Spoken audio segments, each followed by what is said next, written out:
किसान भाइयों नमस्कार, मैं पुनीत सिसोदिया। किसान भाइयों, आज की इस वीडियो में हम आपको एक बहुत ही महत्वपूर्ण सूक्ष्म पोषक तत्व के बारे में यानी कि माइक्रो न्यूट्रिएंट्स के बारे में जानकारी देने वाले हैं। देखिए, जो सूक्ष्म पोषक तत्व है ये बहुत ही जरूरी है हमारी फसलों के लिए, अच्छी ग्रोथ के लिए, अच्छी पैदावार के लिए, अच्छे उत्पादन के लिए। यदि आप इसकी पूर्ति ना करें और कोई अन्य अच्छे से अच्छा टॉनिक अपनी फसलों में डालते रहें तो उसके कोई भी बेनिफिट आपको नहीं देखने को मिलेंगे। ना तो फसल हरी भरी देखने को मिलेगी, ना उसकी अच्छी ग्रोथ आएगी, ना उसका उत्पादन आपको अच्छा देखने को मिलेगा। तो यहाँ पर जो हम बात कर रहे हैं वो जिंक की बात कर रहे हैं। देखिए, जिंक जो है आप जानते हैं सूक्ष्म पोषक तत्व यानी कि माइक्रो न्यूट्रिएंट्स है, यानी कि इसको जो हमारे पौधे को जो जरूरत होती है जिंक की, वो बहुत कम मात्रा में, सूक्ष्म मात्रा में आवश्यकता होती है। लेकिन आवश्यकता होती है जितनी मात्रा में, कम मात्रा में प्लांट को चाहिए, हमारी फसलों को चाहिए, यदि उस कम मात्रा में हमारे प्लांट को नहीं मिल पाता है तो फसलों की जो हमारी पौधे की जो ग्रोथ है वो अच्छी नहीं होगी। पौधा हमें पीलापन देखने को मिलेगा और उसका उत्पादन हमें बिल्कुल भी अच्छा नहीं देखने को मिलेगा और तरह तरह के रोग भी हमारी फसलों में देखने को मिल सकते हैं। तो देखिए, जिंक बहुत ही जरूरी आवश्यक माइक्रो न्यूट्रिएंट्स है, क्योंकि हमारे जो भारतीय मृदाएं हैं इसमें काफ़ी ज़्यादा इसकी कमी देखी जाती है, जिसकी वजह से जो हमारे किसान भाई हैं उनको इसका अच्छा प्रोडक्शन नहीं मिल पाता है। तो जैसे मैंने बताया, जितने भी माइक्रो न्यूट्रिएंट्स है और भी माइक्रो न्यूट्रिएंट्स होते हैं, लेकिन हम जिंक की इसलिए बात कर रहे हैं, जैसा मैंने बताया कि ये काफ़ी ज़्यादा डिफिशियंसी हमारी सॉइल के अंदर, मृदाओं के अंदर देखी जा रही है और जो हमारे किसान भाई इस पर ध्यान नहीं दे रहे हैं, जिसकी वजह से उनका जो उत्पादन है वो अच्छा नहीं हो रहा है। तो माइक्रो न्यूट्रिएंट्स के बारे में आप जानते हैं कि जितने भी माइक्रो न्यूट्रिएंट्स हैं उनकी बहुत कम मात्रा में ही जरूरत होती है। जैसे कि खाने में नमक की आवश्यकता होती है, उतनी ही मात्रा में इनको जो माइक्रो न्यूट्रिएंट्स है उनकी हमारी फसलों के अंदर आवश्यकता होती है। लेकिन आवश्यकता होती है जिस तरीके से आप खाने में अच्छी से अच्छी वेजिटेबल आप ले लें, कुछ भी बना लें, उसको अच्छे से अच्छे ऑयल में आप क्यों ना फ्राई कर लें, लेकिन जब तक खाने के अंदर आप नमक नहीं डालेंगे तो जो आपका खाना है वो बेस्वाद लगेगा। उसी तरीके से आप फसलों के अंदर जब तक माइक्रो न्यूट्रिएंट्स जो है उसकी अगर पूर्ति ना हो तो जो आपकी फसल है वो उसका जो उत्पादन है आपको अच्छा देखने को नहीं मिलेगा। तो कम मात्रा में रिक्वायरमेंट है, लेकिन रिक्वायरमेंट है। तो जिंक बहुत ही जरूरी पोषक तत्व है हमारी फसलों के लिए, तो इस पर आपको जरूर ध्यान देना चाहिए। देखिए, जिंक के क्या क्या बेनिफिट होते हैं वो हम जान लेते हैं। देखिए, जब जिंक हमारे प्लांट के अंदर उचित मात्रा में मिलता है, हमारे पौधे को उचित मात्रा में मिलता है, तो एक तो देखेंगे कि आपके पौधे के अंदर ग्रीनिश इफेक्ट देखने को मिलेगा, यानी कि पौधा जो है वो एकदम हरा भरा आपको हेल्दी देखने को मिलेगा यदि जिंक उचित मात्रा में हमारे पौधे के अंदर होता है। उसके साथ साथ जिंक जो है वो हमारे पौधे की बढ़वार के लिए बेहद ही जरूरी होता है, यानी कि उसकी हाइट को इंक्रीज करने के लिए, उचित बढ़वार के लिए, पौधे की जो हमारी पत्ती हैं उनके चौड़ा करने के लिए, उनके अच्छे विकास के लिए, फलों के अच्छे साइज के लिए, विकास के लिए जो जिंक होता है बहुत ज़रूरी होता है। क्योंकि जिंक जो होता है उसी की वजह से देखिए, जिंक अगर प्रॉपर मात्रा में हमारे पौधे के अंदर होता है तो जिंक क्या करता है, जो ट्रिप्टोफैन होता है, एक अमीनो एसिड्स होता है प्लांट के अंदर, उसके सिंथेसिस में हेल्प करता है। यानी कि ट्रिप्टोफैन जो अमीनो एसिड्स है एक तरह का, तो उसके निर्माण में हेल्प करता है यदि जिंक प्रॉपर मात्रा में हमारे प्लांट के अंदर है। तो जो ट्रिप्टोफैन, जिंक से क्या बनेगा, ट्रिप्टोफैन बनेगा जो अमीनो एसिड है। और ट्रिप्टोफैन क्या करता है कि वो ऑक्सिन हार्मोन के निर्माण में, सिंथेसिस में हेल्प करता है। तो जिसको हम ऑक्सिन को हम इंडोल एसिटिक एसिड भी कहते हैं, ये एक तरीके का हार्मोन होता है जिसकी वजह से जो पौधे में सेल जो डिवीजन है, कोशिका विभाजन है, वो प्रॉपर तरीके से होता है, जिससे जो पौधे की जो हाइट है वो अच्छी रहती है। तो यदि ऑक्सिन हार्मोन कम बनेगा तो क्या होगा कि पौधे की हाइट जो है वो कम रह जाएगी, पौधा छोटा रह जाएगा, पत्तियों का साइज छोटा हो जाएगा, फलों का साइज छोटा रह जाएगा, और जो आपकी फसल में उसमें पीलापन भी देखने को मिलेगा यदि जिंक की कमी हो जाए।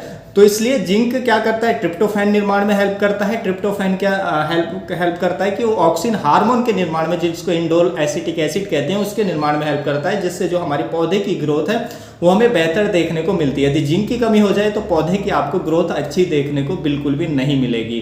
तो इसलिए जो जिंक है वो बहुत ही जरूरी होता है हमारी फसलों के अंदर, खेतों के अंदर। आज की जो कंडीशन है उस कंडीशन को देखते हुए, क्योंकि जो हमारी मैक्सिमम सॉइल है उनका पीएच भी काफ़ी ज़्यादा हाई होता है, तो उसकी वजह से भी जो जिंक है वो हमारे प्लांट को नहीं मिल पाता है। क्योंकि हाई पीएच जो सॉइल होती हैं उनमें जो जिंक की अवेलेबिलिटी है पौधे के लिए, फसलों के लिए, वो कम हो जाती है। तो जिंक पर बहुत ध्यान देने की जरूरत है हमारे किसान भाइयों को।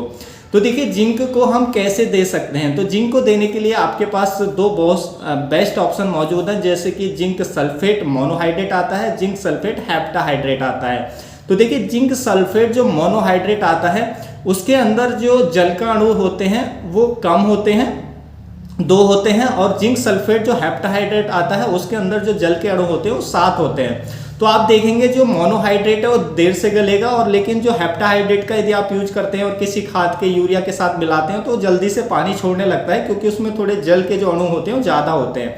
उसी के साथ साथ जिंक सल्फेट जो मोनोहाइड्रेट होता है उसमें जो जिंक की मात्रा होती है वो 33% होती है, और जिंक सल्फेट जो हेप्टाहाइड्रेट होता है उसके अंदर जो जिंक की परसेंटेज होती है 20% होती है, यानी कि उसमें जिंक कम होता है।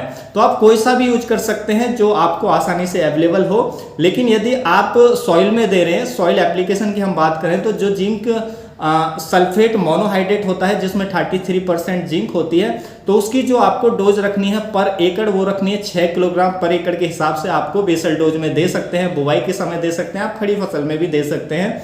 उसके साथ साथ जिंक सल्फेट जो हेप्टाहाइड्रेट है जिसके अंदर 21% जिंक होती है, तो उसको जो आप यूज करना है वो 8 केजी पर एकड़ के हिसाब से आपको अपनी फसल में यूज करना है। बेसल डोज के तौर पे भी दे सकते हैं या खड़ी फसल में भी दे सकते हैं। खड़ी फसल में कब देंगे कि जब आपने मान लीजिए आपकी जो फसल है वो वेजिटेटिव ग्रोथ उसकी शुरू हो गई है, तो आप यूरिया देने वाले हैं, तो यूरिया के साथ इसको मिक्स करके आप यूज कर सकते हैं। देखिए यदि यूरिया के साथ आप इसका कॉम्बिनेशन करते हैं जिंक सल्फेट का, तो और भी बेहतर रिजल्ट देखने को मिलते हैं, क्योंकि यूरिया के अंदर क्या होता है, नाइट्रोजन होता है, और जिंक सल्फेट के अंदर जिंक मिल जाती है और सल्फेट यानी कि सल्फर मिल जाती है। तो 2 तत्व तो जिंक और सल्फर तो हमारे जिंक सल्फेट के अंदर होते हैं, और यूरिया के अंदर नाइट्रोजन होती है। तो देखिए नाइट्रोजन और जिंक और सल्फर तीनों को एक साथ जब हम कॉम्बिनेशन करते हैं तो ये बहुत ही बेस्ट रिजल्ट दिखाते हैं हमारी फसलों पर।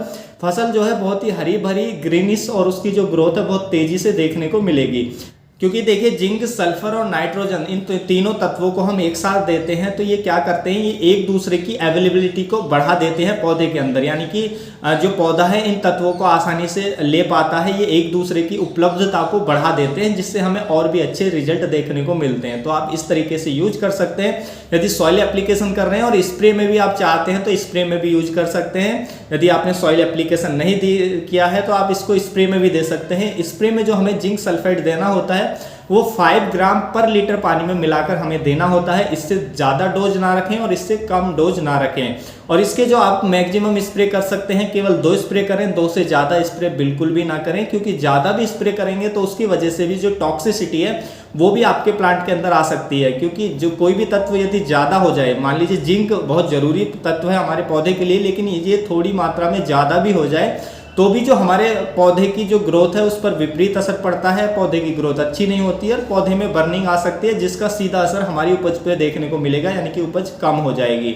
तो इसलिए आपको ये भी ध्यान रखना है कि इसकी डोज भी ज़्यादा ना हो, 5 ग्राम पर लीटर के हिसाब से ही आपको स्प्रे करने हैं और केवल 2 ही स्प्रे करने हैं, उससे ज़्यादा स्प्रे नहीं लेने हैं। स्प्रे आप कब कब कर सकते हैं, पहला स्प्रे आपको वेजिटेटिव ग्रोथ के अंदर करना है, यानी कि जब भी आपने फसल की बुवाई की है तो बुवाई के लगभग 35 दिन बाद उस अवस्था पे वो वेजिटेटिव ग्रोथ होती है, तो उस अवस्था पे आप पहला स्प्रे कर सकते हैं और पहले स्प्रे के 15 दिन बाद, 15 से 20 दिन बाद आप उस स्प्रे को रिपीट कर सकते हैं। तो इस तरीके से 2 स्प्रे कर देते हैं तो बहुत ही पर्याप्त रहते हैं।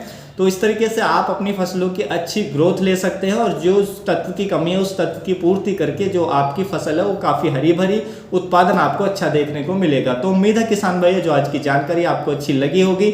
जानकारी अच्छी लगी तो वीडियो को लाइक कीजिएगा, ज़्यादा से ज़्यादा फार्मर के साथ इसे शेयर कीजिएगा ताकि उन तक भी ये जानकारी पहुँच सके। मिलूंगा मैं आपको एक और नई वीडियो में नई जानकारी के साथ। आप अपना बहुत बहुत ख्याल रखिएगा। धन्यवाद।